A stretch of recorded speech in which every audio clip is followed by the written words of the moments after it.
أعوذ بالله من الشيطان الرجيم بسم الله الرحمن الرحيم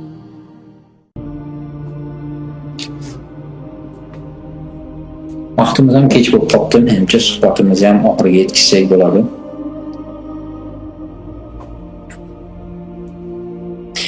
Vaqtimiz deyman kechroq bo'lib qoldi.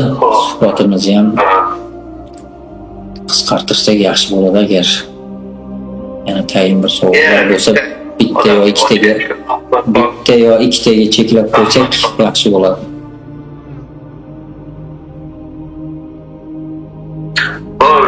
Abu Said bilan Ahmad bu Ahmad to'g'ri birinchi ochib olacak. Ahmad ham gapiring. Assalomu alaykum domla, yaxshimisiz? Va alaykum assalom. Shukr. Shundan iboratki, men bu yerga yaqinda keldim, bir birodarim keldim, Alloh rozi bo'lsin.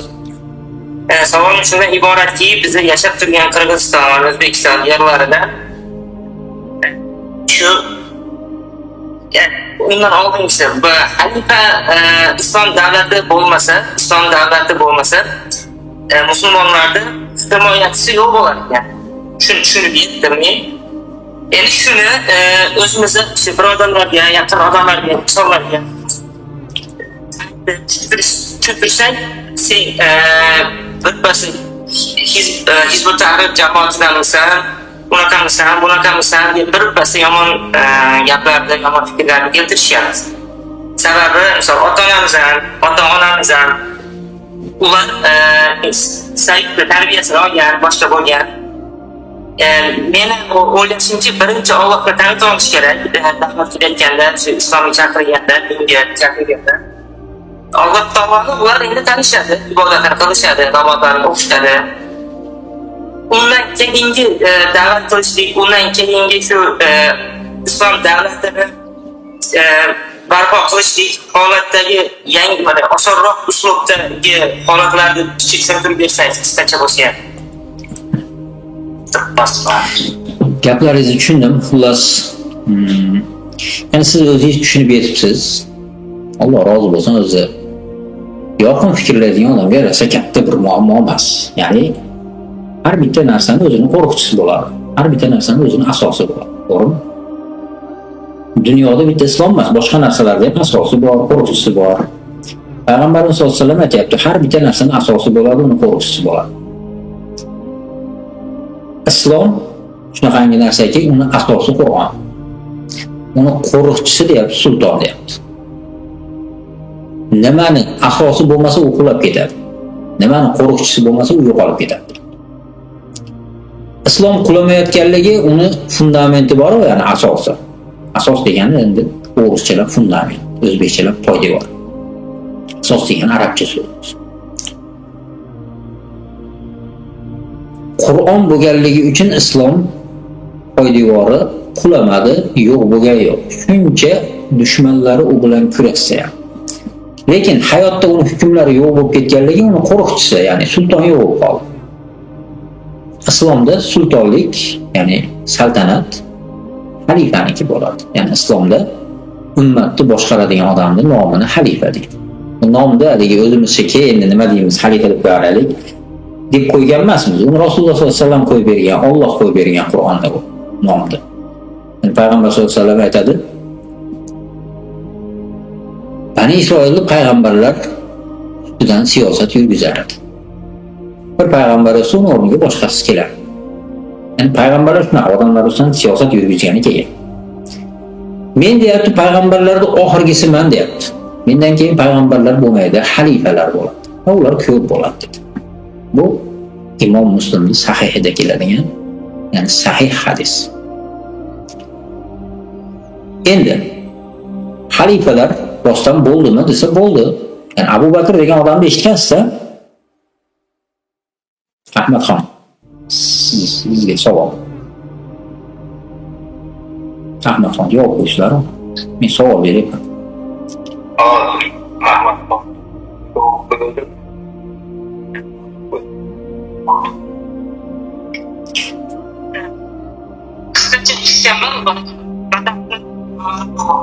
Yani Abu Bakr degan odam eshitgansiz o'zi.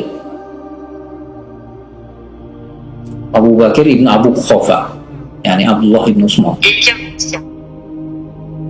Yaxshi odammi? Eshitganman.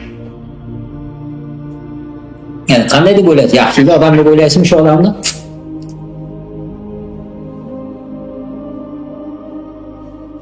Yaxshi. Yaxshi odamlar. Odamlarning ichidagi payg'ambarimizdan keyingi eng yaxshisi desa ham bo'laveradi. Ya'ni eng ummatni go'zali, eng yaxshilarining ichidagi yaxshilaridan bo'lgan inson. Umarchi esa Umar ham xuddi shunaqa. Ali roziyallohu anhu, Usmon roziyallohu anhu. Shularni so'rasa aytadi, eng ummatni sara odamlar.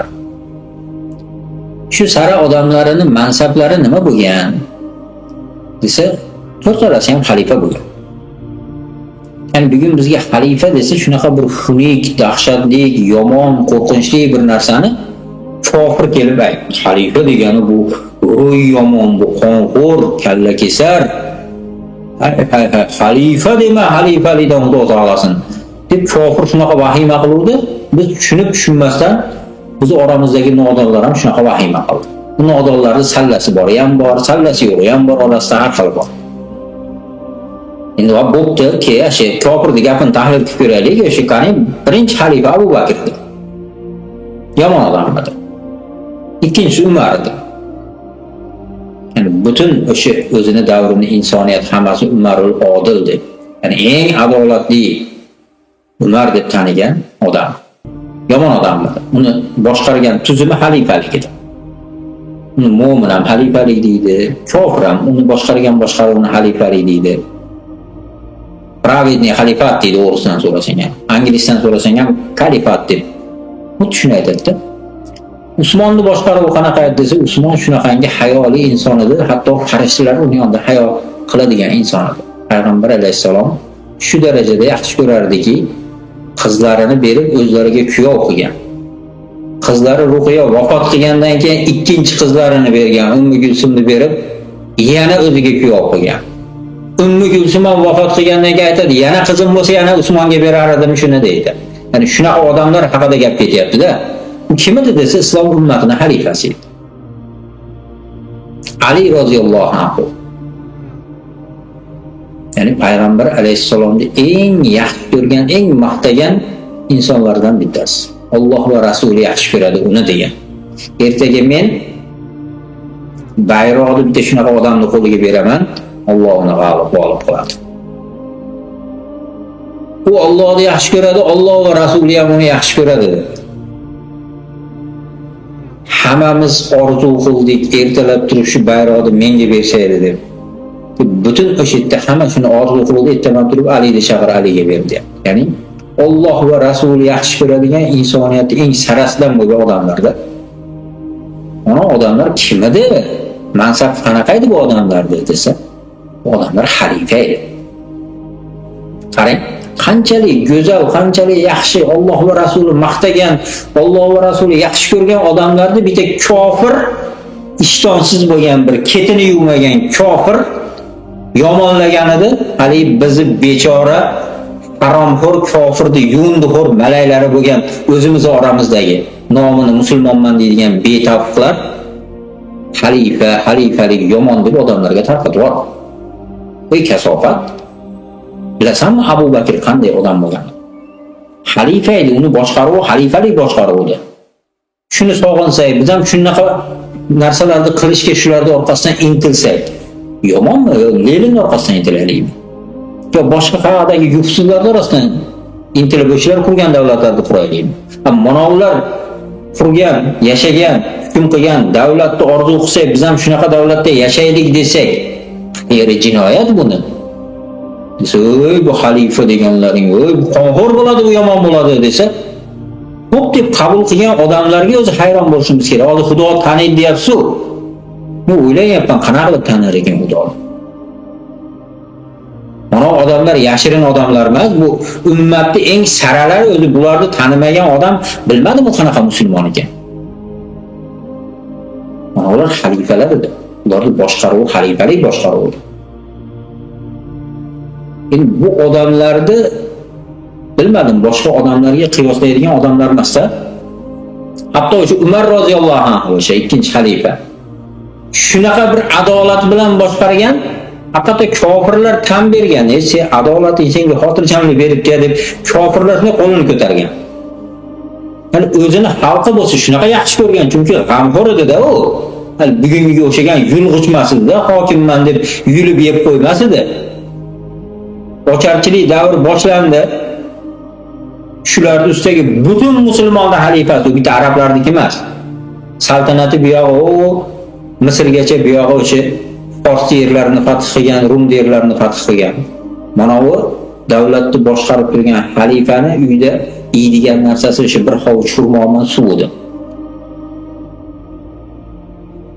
Haligini yeb tashqariga chiqdi. Chiqsa qonni bir g'o'ldiradi, och qolganda quldir qiladi-yu qorin. Qonniga urib turib, qorin. Quldiraganincha quldirmaysanmi? Mana ummat to'yib ovqat yemas ekan, sen ham to'yib ovqat yemaysan. Manaqa deydigan ummatni xalifalari edi bular. Mana uni ko'rgan odamlar shu darajada yaxshi ko'rdiki, Umardaqa odam bo'lmaydi deydi. Eng insoniyat afzali mana shudir. Boshqasi kelib, "Ya Abu Bakr roziyallohu anhu Umardan ham fazilatli edi" deb ikkala talashib ketdi. Umar qanaqa bo'lmasa kerak, payg'ambarimizdan keyin eng ko'zga ko'ringan odam shu-da desa, narigisi Abu Bakr undan ham zo'r edi. Biz ikkovi talashib qolib, Umar kelib qoluvdi, nimaga talashyapsan desa, "Mana bilan talashib qoldik. Siz adolatingizni ko'rib shunchalik adolatli, shunaqa zo'r odam bo'lmasa kerak" desam, bu yo Abu Bakr bundan afzalroq deyapti. Desa shunda Umar roziyallohu anhu aytadi, ya'ni Abu Bakr roziyallohu anhu haqida. Alloh taolo hijratda o'sha payg'ambar alayhisolamga sherik qilib Abu Bakr roziyallohu anhu ni chiqardi. Ya'ni hamma hijrat ketayotganda to'xta, senga loyiq sherik topaman deb o'zlari sherik bo'lib birga hijratga chiqdi. Kofirlar orqasidan mushriklar quvib kelganida ulardan qochib g'orga bekinishdi. G'orda hatto deydi haligi payg'ambar alayhisalom suyanib uxlab qoluvdi, kelib Abu Bakr roziyallohu anhuning oyoqlaridan chayon chaqqan edi deydi. Rasululloh sollallohu alayhi vasallam bezovta qilib uyg'otib yormay deb qimillamadi. Hali chayonni joyida o'ldirdi, lekin o'rnidan turib hali ahvol qilsam tinchi buzilmasin deb. Ya'ni shu darajada u zotga yaqin bo'lgan, Allohni rasulini shunchalik yaxshi ko'radigan odam edi. Alloh taolo Qur'onda nima deb eslatdi desa, "Eshingdan u sizni ikki kishini bittasi qilib Makkadan chiqargan mahalda g'orda Abu Bakr roziyallohu anhu haligi dushmanlar kelib g'orda oziga kelib qolganda yig'laydi-da. Endi nima bo'ladi? Islomda ahvoli nima bo'ladi? Payg'ambarimiz ahvoli nima bo'ladi deb yig'laganda la tahzan innalloha ma'ana. Alloh Qur'onda keltirgan. G'orda u sherigiga aytdi, "G'amgin bo'lmagin, albatta Alloh biz bilan birgadir" degan. Shunaqa odamlarga meni tenglashtiryapsizlarmi dedi Umar roziyallohu anhu. Mana shu kundagi bir kecha o'sha g'ordagi Umar va uning oilasidan ko'ra yaxshiroq. Butun avlodidan ko'ra, sulolasidan ko'ra yaxshiroq. O'sha bitta kecha.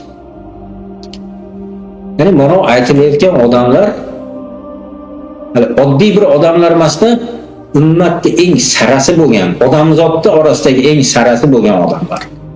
Odamzodning orasidagi eng sarasi bo'lgan odamlar kimlar bo'lgansa, xalifalar bo'lgan. Xalifa deganda biz ko'zimizga yoniga shunaqa odamlar keltiraylik. Xalifa deganda bugungi yuqsizlar yomonlayotgan odamlarni keltirmaylik. Biz kimmiz biz? Biz kim ummatimiz? Biz kim eshityapmiz hozir? Qayerdagi shu yuqsizlar va shu yuqsizlarni malaylari xalifalikni yomonlasa, xalifani yomonlasa, shularga ergashyapmizmi?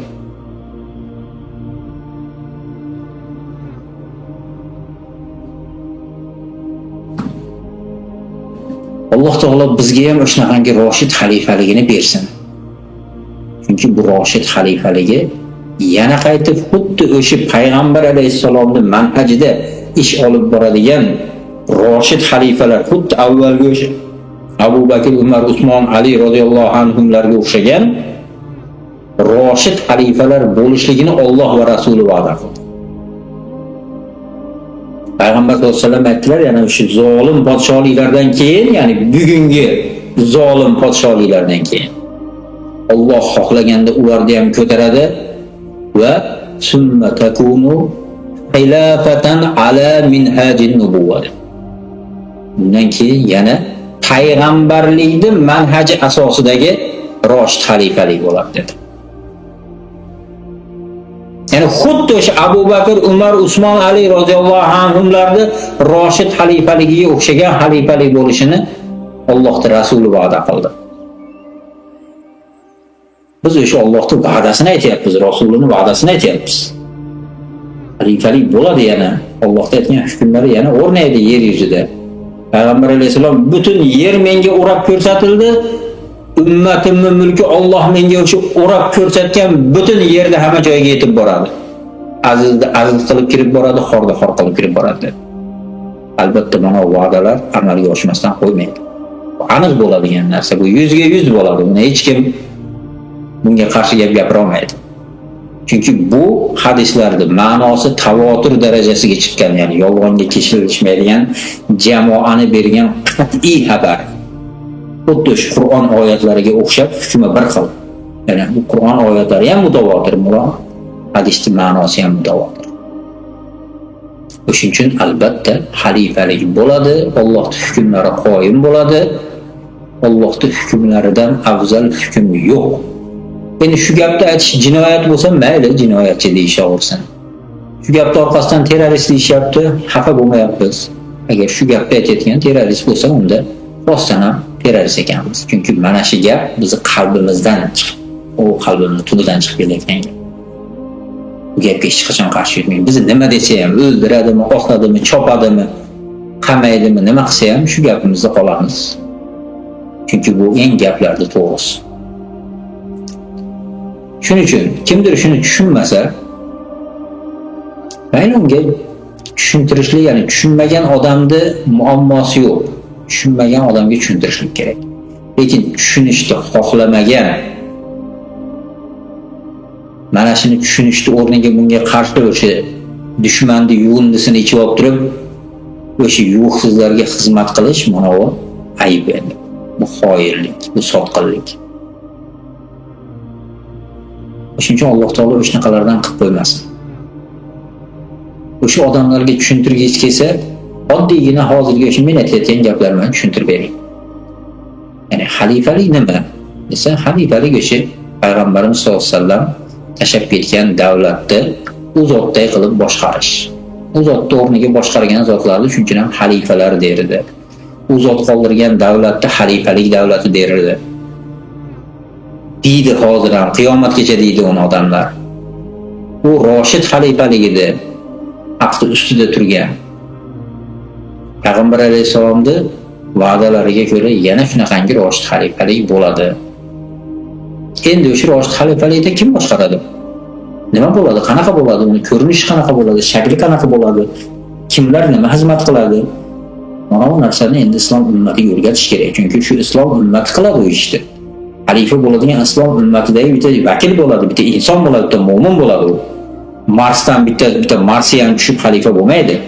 Xalifaning valiylari, qo'shini, armiyasi, vazirlari, hamma ish boshqaruvchilari u insonlar, mo'minlar bo'ladi. Siz men menga o'xshagan, balki siz men bo'laman shu xalifani qo'lida xizmat qilayotgan. Qanday bilaman agar o'sha yerda nima bo'lishini bilmasam? Qaysi hukm to'g'riligini bilmasam, hozirgi davlatga kirib olib, vazir bo'lib olib o'tiraveraman-da. Mana vazir yaxshi bo'ladi deb olib. Bu demokratik davlat. Xudoni hisobga olmaydi. Ya'ni konstitutsiyasining birinchi moddasiga yozib qo'ygan biz sekulyar davlatmiz, ya'ni dinni hayotga aralashtirmaydigan davlatmiz. Bizning hayotimizga din kerak emas davlatimiz deyapti. shunaqa yozib qo'ygan. Va shuni amalga oshiryapti, rostdan ham hayotiga islom kerak emasligini amalda ko'rsatyapti. Chunki islom kerak deganlarni ushlab olib qamayapti, o'ldiryapti, azoblayapti, quvg'in qilyapti. Rostdan ham bularning hayotiga islom kerak emas ekan. Lekin bizning hayotimizga islom kerak. Shuning uchun biz kurashyapmiz. Shunaqa hayotimga islom kerak emas deganlarni. Hayot o'shanaqangi kurash bo'ladi. Shuni bilib olaylik. Hayot naqa bir tekis bo'lmaydi. Yo qonning uchun kurashasan, yo o'shanaqangi sharafing uchun kurashasan. Sharaf uchun kurashmasang, qonning uchun kurashadiganlar safiga qo'shilasan tabiiy. Yo sen kurashmasdan o'sha qonningni o'ylab xor bo'ladiganlar safida bo'lasan. Qaysidir bitta safda bo'lish kerak, tanlash kerak. Ha bo'pti, mana shu safda bo'laman desa, bo'l, ammo xor bo'lasan. Dunyoda ham xor bo'lasan. Ammo oxiratda ham xor bo'lasan. Ya men oxiratda jannatga tushib ketaman, niyatim yaxshi desa, Allohning oyatlarini eslataylik-da. Am hasibutum an tadkhulul janna deyapti. Alloh taolo Qur'oni Karimda, Baqara surasi. Sizlar hali sizlardan avvalgilarga kelgan narsa kelmay turib jannatga kirishni xohladinglarmi deyapti. Sizlardan avvalgilar o'sha haqda ushlab turgani uchun ularning ustiga balolar, musibatlar shunaqa bir ketma-ket tushar edi.